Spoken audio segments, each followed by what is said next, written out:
Mes parents essaient de nous forcer à laisser ma sœur élever notre enfant parce que nous n'avons pas autorisé les enfants à notre mariage, mais ils se sont déjà fait retirer la garde de leurs autres petits-enfants.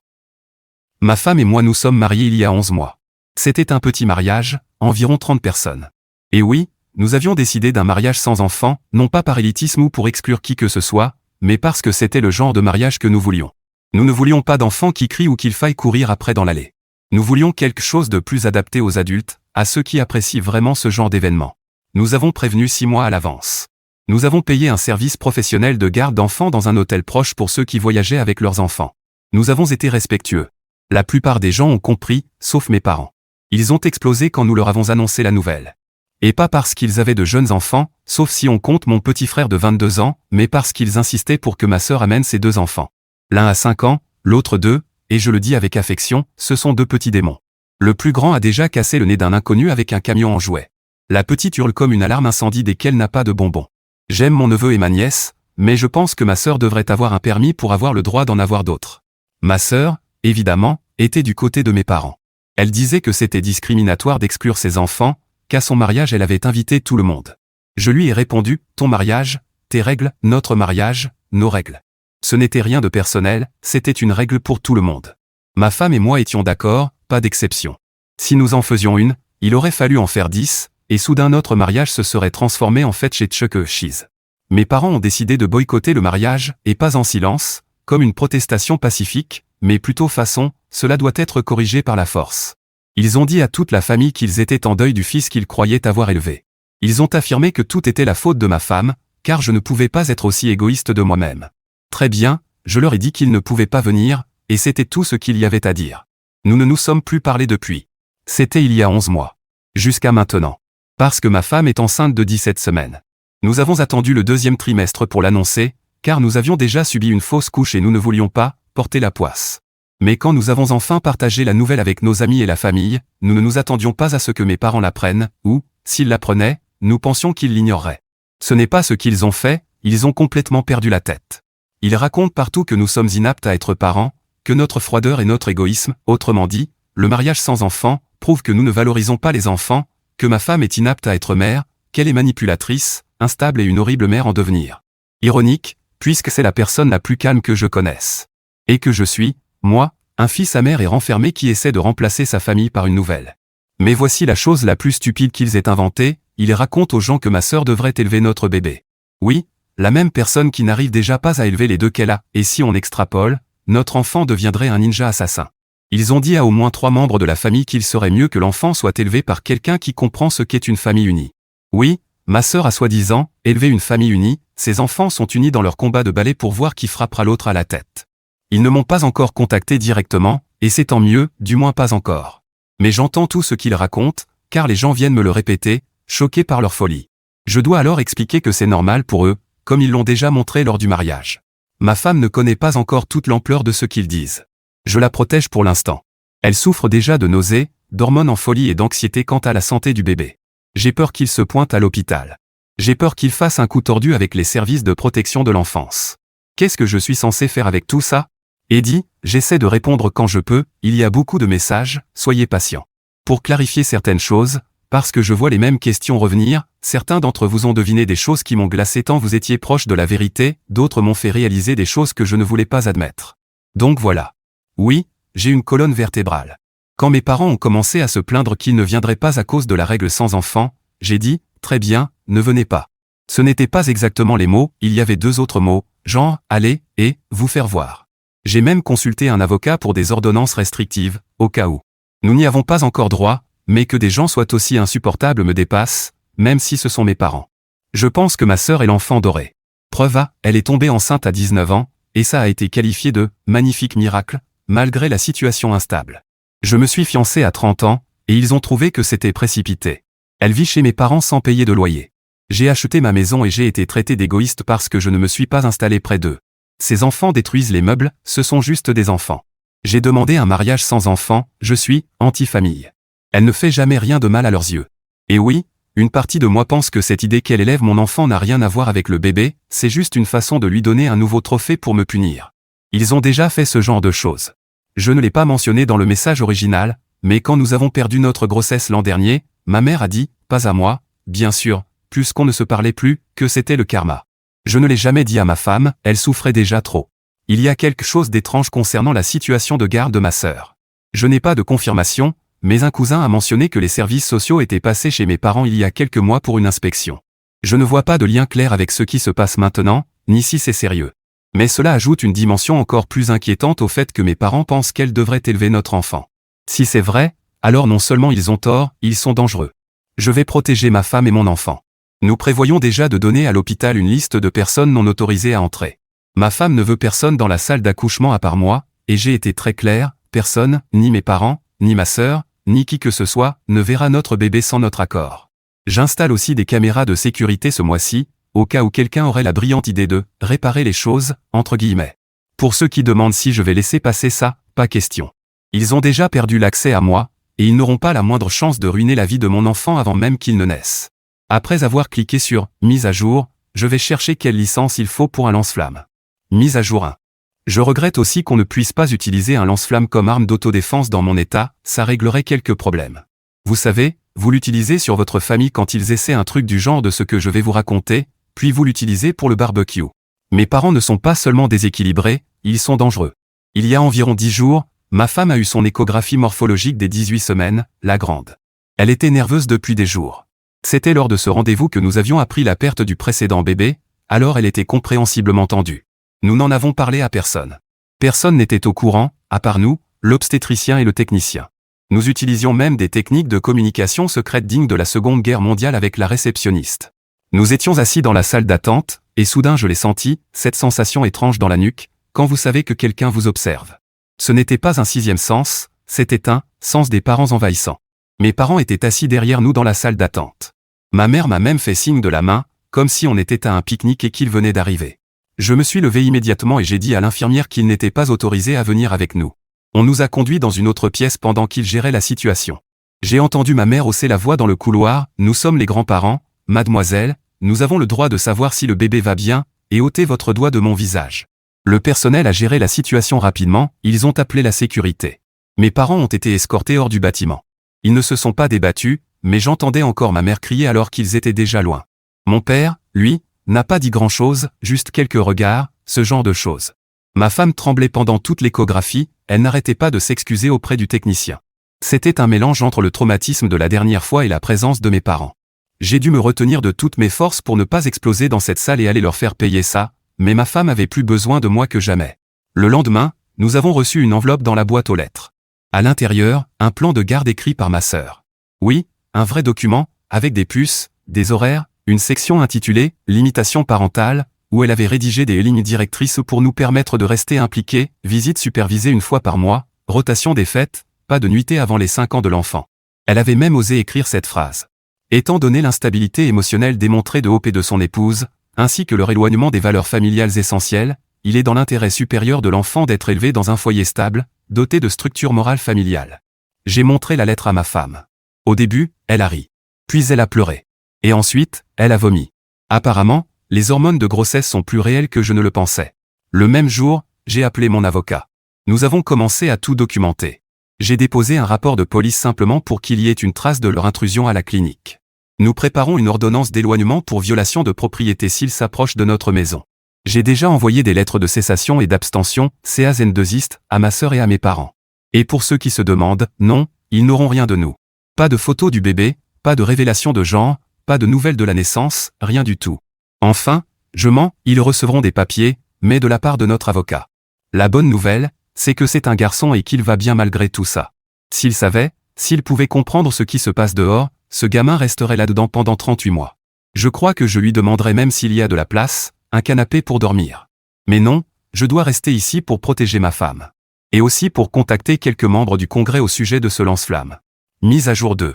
J'ai attendu ce mois-ci avant de donner plus de nouvelles, car je voulais que tout soit légalement documenté avant d'en dire davantage. Mais je devais faire une mise à jour pour tous ceux qui suivent cette histoire. Et j'avais besoin de me défouler ailleurs que dans le bureau de l'avocat. Il m'a déjà prévenu que si je continuais à le faire, il allait commencer à me facturer ses heures d'écoute. Non, je n'ai toujours pas de nouvelles du lance-flamme. Et non, je ne connais pas de membres du Congrès. Mais voici où nous en sommes depuis la dernière fois. Une semaine après l'envoi des lettres de cessation, ma sœur nous a dénoncés au service de protection de l'enfance, CPS. J'étais sur le point de partir au travail, en train d'ajuster ma cravate et de penser à des façons de faire disparaître quelques corps, exactement 3, quand une femme portant un badge a frappé à la porte, demandant si nous avions quelques minutes pour parler de certaines inquiétudes signalées. Je n'exagère pas en disant que mes jambes se sont transformées en caoutchouc. Ma femme, depuis la cuisine, a entendu la voix et est sortie blanche comme un drap. À côté d'elle, Casper le gentil fantôme aurait eu l'air bronzé. Nous avons invité l'assistante sociale à entrer, car nous n'avons rien à cacher. Elle était professionnelle, polie, même un peu gênée en acceptant un café. Franchement, elle a posé des questions très basiques. Avons-nous un foyer sûr? De la drogue ou de la violence dans notre couple? Un plan pour la garde d'enfants? Un suivi prénatal? Nous avons tout répondu calmement. Nous lui avons montré le calendrier des rendez-vous médicaux avec notre gynécologue-obstétricien. Nous lui avons donné le contact de notre thérapeute, nous voyons tous deux un psy depuis la perte de l'année dernière. Nous lui avons montré la chambre du bébé en préparation. Nous lui avons même proposé de parler à notre médecin. Elle a refusé, disant que tout semblait en ordre et qu'il s'agissait probablement d'un signalement malveillant d'un membre de la famille, mais comme il doit vérifier, elle était là. Et vous voulez savoir comment je sais que c'était ma sœur, à part l'évidence? Parce que 2 jours plus tard, elle a envoyé un email à ma femme avec pour objet « Voilà pourquoi nous sommes intervenus ». C'était une liste de raisons expliquant pourquoi ils avaient fait ce qu'ils avaient fait et comment cela allait soi-disant nous aider. J'ai immédiatement transféré cet email à notre avocat et au service de protection de l'enfance.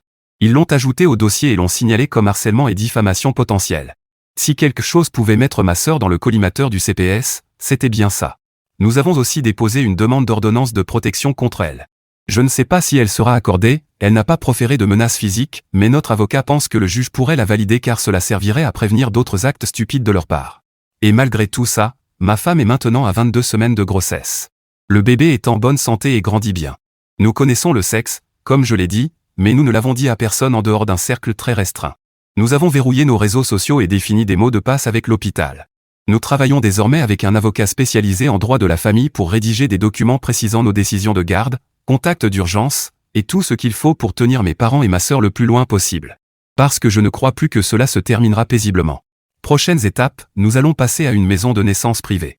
Nous allons donner à l'avocat autorité légale en cas de crise médicale pendant l'accouchement. Si je me retrouve incapable d'agir à cause d'une attaque de parents toxiques, il sera notre dernier rempart. Trop extrême? Peut-être. Nécessaire? Absolument. Eddie, pour ceux qui demandent des nouvelles de mon petit frère, il vit loin de nos parents et de tout ce cirque. Certains jours, je l'envie. D'autres jours, je l'envie encore plus. Mise à jour 3. Il m'a fallu plusieurs semaines pour trouver les mots. J'ai réécrit ce message 4 fois, puis je l'ai supprimé à chaque fois, mais trop, c'est trop.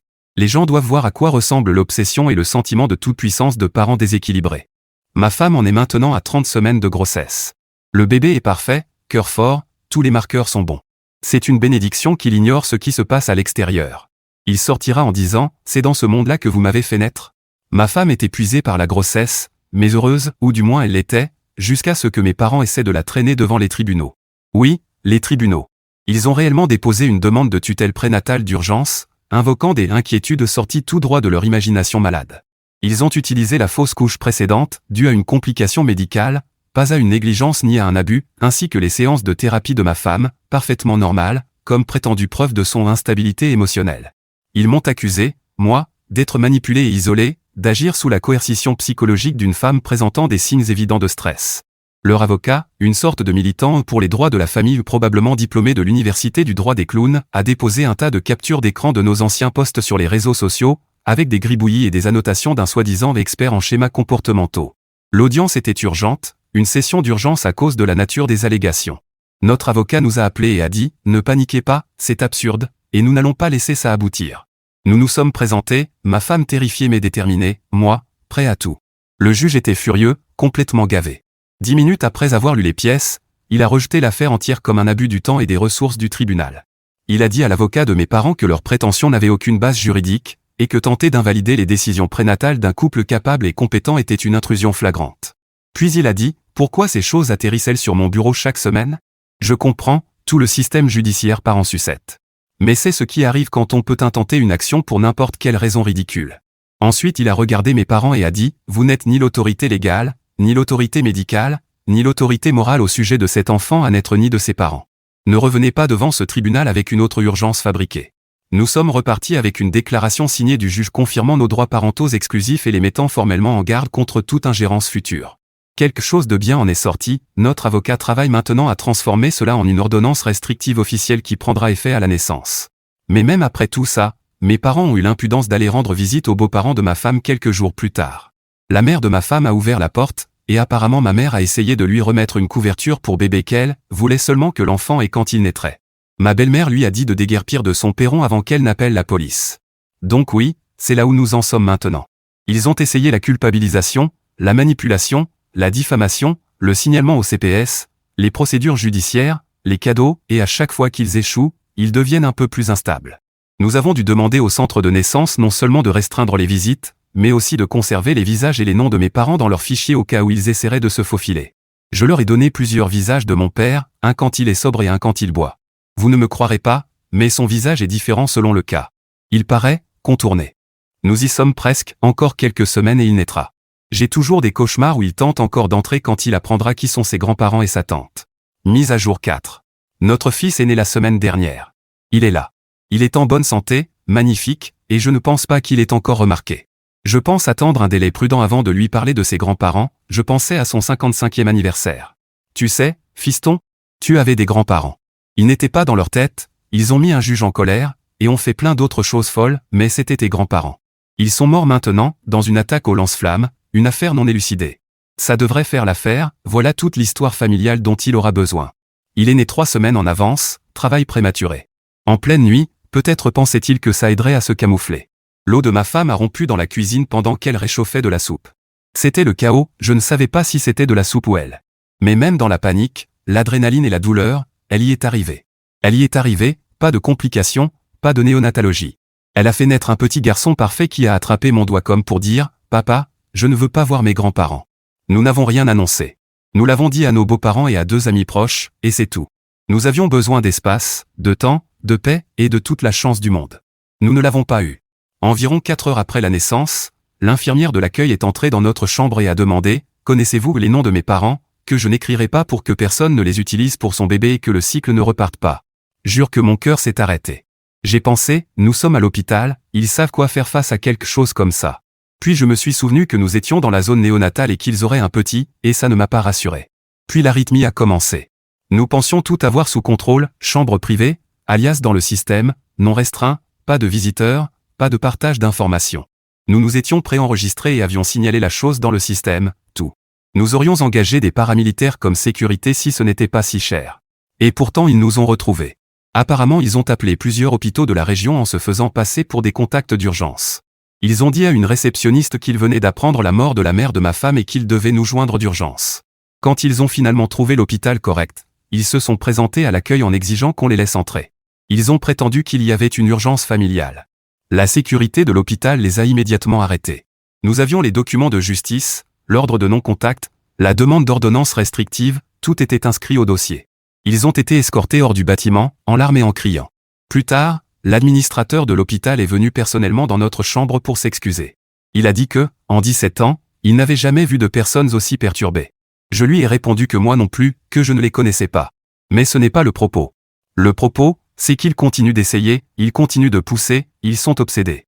C'est terrifiant. Chaque jour j'ai l'impression qu'ils ouvrent une nouvelle terreur en moi. Nous sommes préparés, tout est plus verrouillé que jamais. Des actions juridiques sont en cours. Nous avons même parlé à une société de sécurité privée pour installer une surveillance à domicile et une redirection du courrier. On ne joue plus, je cherche sur internet comment fabriquer mon propre lance-flamme. Certains diront que c'est illégal, moi j'appelle ça un briquet multi-usage. La nuit dernière, à 3 heures du matin, quand c'était mon tour de vérifier la couche, j'ai tenu mon fils dans mes bras, juste nous deux, peau contre peau dans le noir, et je lui ai chuchoté à l'oreille, ils ont bloqué l'entrée, tu ne peux pas revenir, nous sommes tous dans le même bateau maintenant. Je crois avoir vu la vraie terreur dans ses yeux.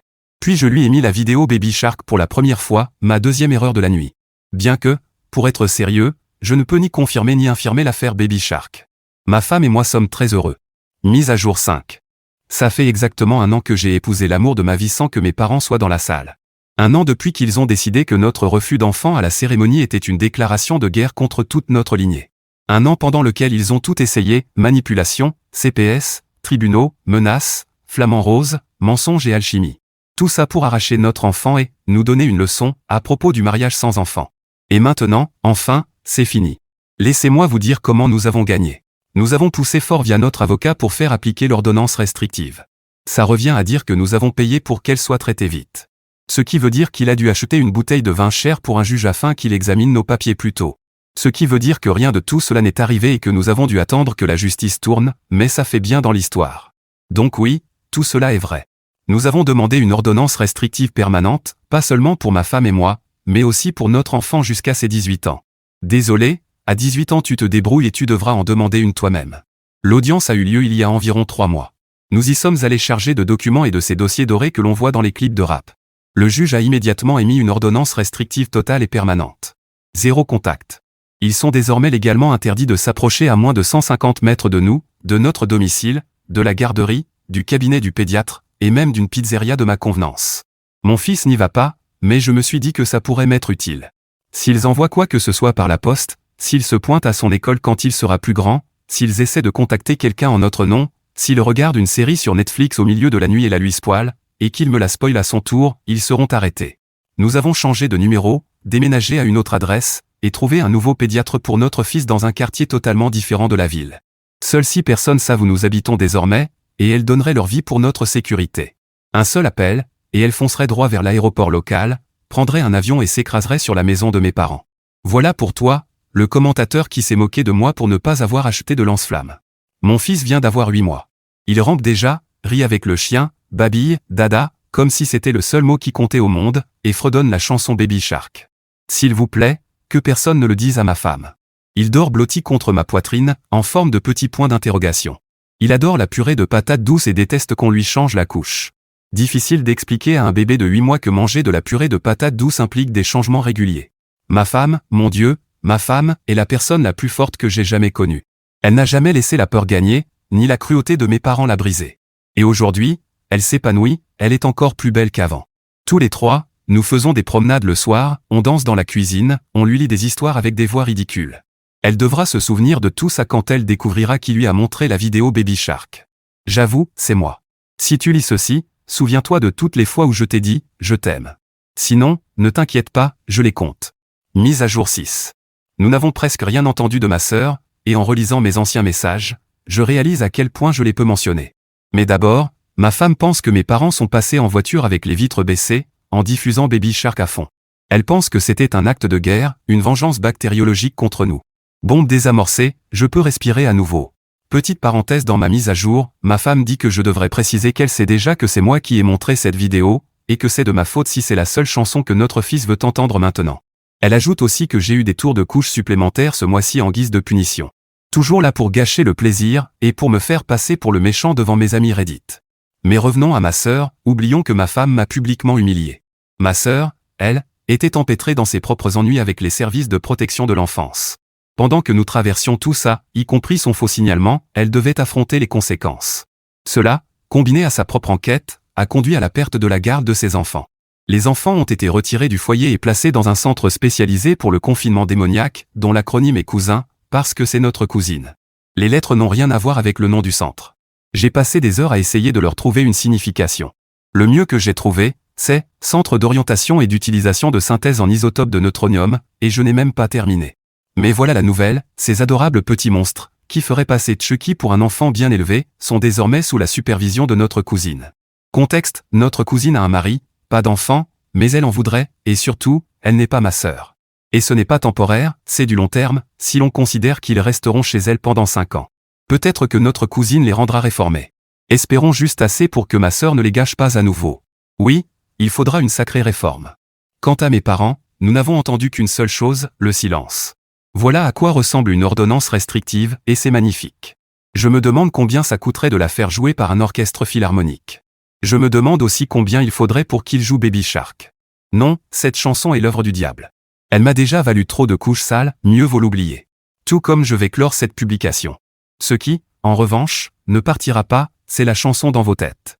Il sera 1h du matin, et Baby Shark vous empêchera de dormir. De rien.